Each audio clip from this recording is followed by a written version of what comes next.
Hello friends. जैसा कि आप सभी जानते हैं कि हमारे जो नए पुराने आईटी मिनिस्टर थे रविशंकर प्रसाद जी, वो उन्होंने इस्तीफ़ा दे दिया है एंड उनकी जगह पे अब राजीव चंद्रशेखर जी ने पदभार संभाला है। और उनके आने के बाद बहुत सारी चीज़ें हैं जो कि आगे बढ़ सकती हैं, बहुत सारी चीज़ें हैं जो कि और भी अच्छे तरीके से हो सकती है। तो उसके बारे में मैं आज आपको कंप्लीट डिटेल बताने वाला हूँ कि आखिर जो नए आईटी मिनिस्टर आए हुए हैं उनकी तरफ से क्या अपडेट है और वो क्या क्या चीज़ें और नई आ सकती है सीएससी में। तो सबसे पहले मैं बता दूं, कल सीएससी दिवस था, आप सभी ने सेलिब्रेट किया होगा और काफ़ी अच्छे से सेलिब्रेट हुआ है, केक काटे गए हैं सीएससी दिवस के अवसर पर। और ये हर साल होता है और ये एक बहुत इंपॉर्टेंट इवेंट है सीएससी वीएलई भाइयों के लिए भी एंड सभी सीएससी अधिकारियों के लिए भी, क्योंकि सीएससी दिवस में आप बहुत सारे ऐसी चीज़ें करते हैं जिससे आपको मोटिवेशन बढ़ता है कि हाँ सीएससी हमारे लिए कुछ कर रही है। ठीक है, तो कल का जो मेन कुछ वर्क था, जैसे किसान रजिस्ट्रेशन था, तो वो सारी चीज़ें आपको तो करनी ही थी, डीजी पे यूजर्स था, तो वो सारी चीज़ें करनी थी। लेकिन उसके अलावा कल एक इम्पॉर्टेंट इवेंट हुआ था कि जो नए आईटी मिनिस्टर हैं राजीव चंद्रशेखर जी, उन्होंने सीएससी के बारे में कुछ बातें कही, उन्होंने सीएससी के कामों को अप्रिशिएट किया, बहुत सराहा है। उसके अलावा बहुत सारी चीज़ें उन्होंने बोली है कि नई चीज़ें आने वाली है और बहुत सारी उन नई चीज़ों में से क्या है, तो सबसे इम्पॉर्टेंट चीज़ है आधार का काम, जो कि 100% श्योर है कि अभी तक जो 20,000 लोगों का टारगेट था वो डेफिनेटली अब इंक्रीज़ करेगा, क्योंकि अगर यूआईडीआई को देखा जाए तो गवर्नमेंट के अंदर ही फॉल करती है। ठीक है, और गवर्नमेंट के अंदर फॉल करती है तो जैसा कि कल का स्पीच मैंने सुना था राजीव चंद्रशेखर जी का, उन्होंने सीएससी वीएलई भाइयों को बहुत ज़्यादा अप्रिशिएट किया है, उनके कामों को बहुत ज़्यादा सराहा है। इसके अलावा उन्होंने ये भी आश्वासन दिया है कि बहुत सारी ऐसी सर्विसेज हैं जो सीएससी में आगे चल के इनरोल होने वाली है और बहुत जल्द इनरोल होने वाली है। तो इसमें से जो मुझे होप है जो कि हो सकती है, वो सबसे इम्पॉर्टेंट चीज़ है आधार, क्योंकि पहले भी देखा जाए तो आधार का काम सभी वीएलई करते थे। आज से लगभग 5-6-7 साल पहले सभी वीएलई आधार का काम करते थे और घर घर जा कर के आधार कार्ड बनाते थे।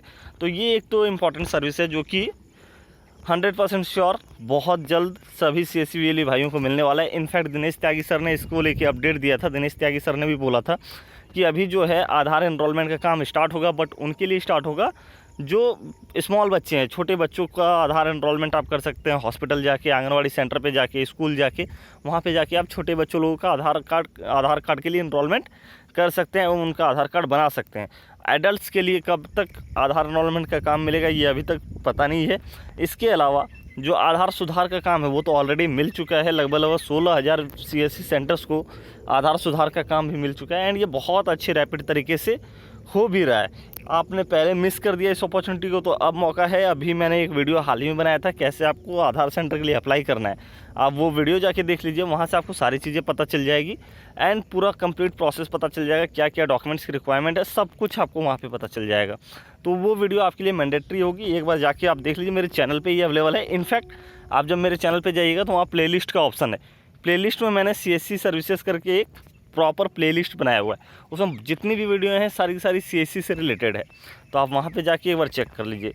दूसरा जो इम्पोर्टेंट काम है जो बहुत ज़रूरी भी है, ई डिस्ट्रिक्ट का काम लगभग इस तरह के स्टेट में होता है, लेकिन ई डिस्ट्रिक्ट में जो हम लोग आरटीपीएस पर फॉर्म जमा होता है राशन कार्ड के लिए, या आरटीपीएस पे जो राशन कार्ड बनाया जाता है, वो काम अभी तक किसी भी स्टेट में नहीं मिला है।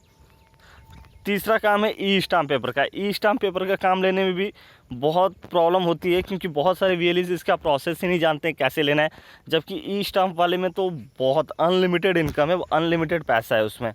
तो ये दो जो सर्विसेज हैं ये भी बहुत जल्दी आने वाली है। इनफैक्ट आज से लगभग 4-5 महीने पहले रविशंकर प्रसाद जी जब बिहार आए थे तो उन्होंने इस चीज़ के लिए अनाउंस भी किया था कि बहुत जल्द सब वीएलई भाइयों को राशन कार्ड बनाने का, राशन कार्ड में संशोधन करने का यानी सुधार करने का काम मिलेगा। बट मे भी किसी पर्पज़ से वो अभी तक इम्प्लीमेंट नहीं हो पाया था सीएससी में, लेकिन कल के स्पीच के बाद मुझे ऐसा लग रहा है कि ये चीज़ें और जल्दी होने वाली है और बहुत जल्द इस चीज़ के बारे में आपको नया अपडेट मिलेगा और राशन कार्ड का काम भी सीएससी में शुरू होगा। तो इनफैक्ट अगर ये दो काम ही शुरू हो जाए, आधार कार्ड और राशन कार्ड का, तब तो वीएलई की इनकम ऑटोमेटिकली इंक्रीज़ कर जाएगी। उसके अलावा डीजीपी की सर्विस है ही इंक्रीज़ बढ़ाने के लिए, क्योंकि डीजीपी में एक ऐसा सर्विस है जिसमें आपका कस्टमर का जो फुटफॉल है आपके सेंटर पे वो तो बढ़ता ही है, लेकिन उस क्राउड की वजह से आपकी दूसरी सर्विसेज भी ऑटोमेटिक इंक्रीज़ शुरू हो जाती है।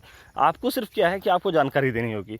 आप अपना पब्लिशिंग नहीं कीजिएगा, अपना मार्केटिंग नहीं कीजिएगा अपने सेंटर पे कि आप क्या क्या सर्विस दे रहे हैं, तो उनको पता कहाँ से चलेगा। आपको बताना होगा कि हाँ मेरे पास ये सर्विसेज मिल जाएगी। मेरे पास देखिए CSC एक ऐसा प्लेस है जहाँ की कोई सर्विस बाद नहीं जाता है।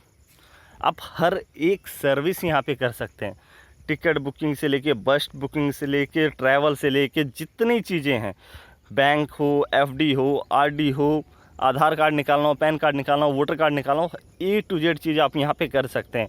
कुछ चीज़ें आपको CSC पोर्टल पे मिल जाएगी, कुछ चीज़ें आपको साइड वेबसाइट से करनी होगी, लेकिन आपका ऑनलाइन साइबर कैफ़े टाइप का है तो आपको हर एक चीज़ करना होगा।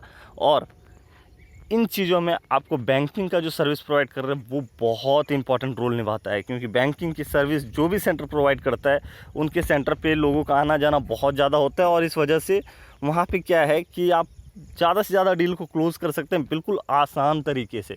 सिर्फ आपको बताना होगा कि हमारे यहाँ ये सर्विसेज मिलती है, ये रेट पे है, और इतने कम रेट में आपको, इतने कम टाइम में आपको ये सर्विसेज मिल जाएगी। ठीक है, तो ये इंपॉर्टेंट है। तीसरा अपडेट है डिजी गाँव से रिलेटेड। तो डिजी गाँव के लिए मैंने ऑलरेडी बताया हुआ है कि आपको अपने DM से संपर्क करना होगा। पूरे प्रोसेस के लिए मेरे वीडियो में चले जाइए चैनल पे, वहाँ पे आपको दिख जाएगा डिजी गाँव का मैंने एक सेपरेट वीडियो बनाया हुआ है।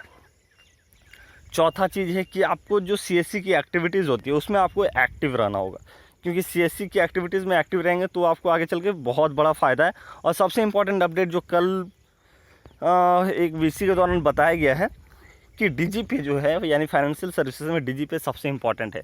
इन केस मान के चलिए आप सारी सर्विसेज कर रहे हैं बट DGP को बिल्कुल आप यूज़ ही नहीं कर रहे हैं, पूरे महीने में आप एक ट्रांजैक्शन भी नहीं करते हैं, तो ये आपके लिए रिस्की हो सकता है। कल की डेट में आपका अगर CSC ID ब्लॉक हो जाता है तो उसमें सबसे बड़ा रिस्पॉन्सिबल आपका DGP ही रहेगा। तो इसलिए मैं आप सभी से रिक्वेस्ट करूँगा DGP आप कंटिन्यू चलाइए। रीज़न क्या है, नहीं कुछ हो रहा है, आप डेली का 1 ट्रांजेक्शन कीजिए, 2 ट्रांजेक्शन कीजिए, महीने में 60-70 ट्रांजेक्शन ऑटोमेटिक हो जाएंगे। ठीक है, आप DGP को ज़्यादा से ज़्यादा यूज़ कीजिए। नहीं अगर यूज़ करने में आपको बन रहा है, दूसरी सर्विस आप बिजी रहते हो, तो कम से कम 1-2 ट्रांजेक्शन तो आप फैमिली मेम्बर्स का भी कर सकते हैं पर डे के हिसाब से। तो महीने में अगर 60-70 ट्रांजेक्शन भी करेंगे तो आपका DGP एक्टिव दिखेगा एटलीस्ट। और एक्टिव दिखने का मतलब है कि आपका CSC ID ब्लॉक होने का कोई चांसेस नहीं। क्यों? क्योंकि आप दूसरी सर्विसेज तो CSC से कर ही रहे हैं, आप DGP की सर्विसेज भी कर रहे हैं। इसके साथ ही मैं आपको एक चीज़ बता दूं कि CSC में आप जो भी सर्विसेज करते हैं, इनफैक्ट एक अगर मोबाइल रिचार्ज भी आप करते हैं CSC वॉलेट के द्वारा, तो उसका रिपोर्ट भी आपके DM के पास जाता है। और डिजी गाँव में ये बहुत हेल्पफुल है। आपकी जितनी ज़्यादा सर्विसेज एक्टिव दिखेगी आपको उतना ज़्यादा बेनिफिट मिलेगा। ये चीज़ आप ध्यान में रखिएगा कि आपकी एक एक सर्विस, ये मैंने आपको पहले ही बताया, मोबाइल रिचार्ज तक का सर्विस आपके DM के पास जाता है रिपोर्ट कि हाँ इस CSC ID से इतना रिचार्ज हुआ है। तो इसलिए आपकी हर एक एक्टिविटी का रिपोर्ट DM के पास अवेलेबल होता है। तो आपका अगर परफॉर्मेंस अच्छा रहेगा, आप मैक्सिमम सर्विसेज में एक्टिव रहेंगे, तो DM ऑटोमेटिकली आपको डिजी गाँव के लिए रेकमेंड करेंगे और वहाँ से आपका डाटा भेजेंगे। तो आज के वीडियो में ये कुछ इंपॉर्टेंट अपडेट्स थी जो मैंने सोचा कि आपको जानना चाहिए ताकि आपका CSC ID सेफ़ रहे। तो आज की वीडियो में इतना ही। वीडियो देखने के लिए धन्यवाद।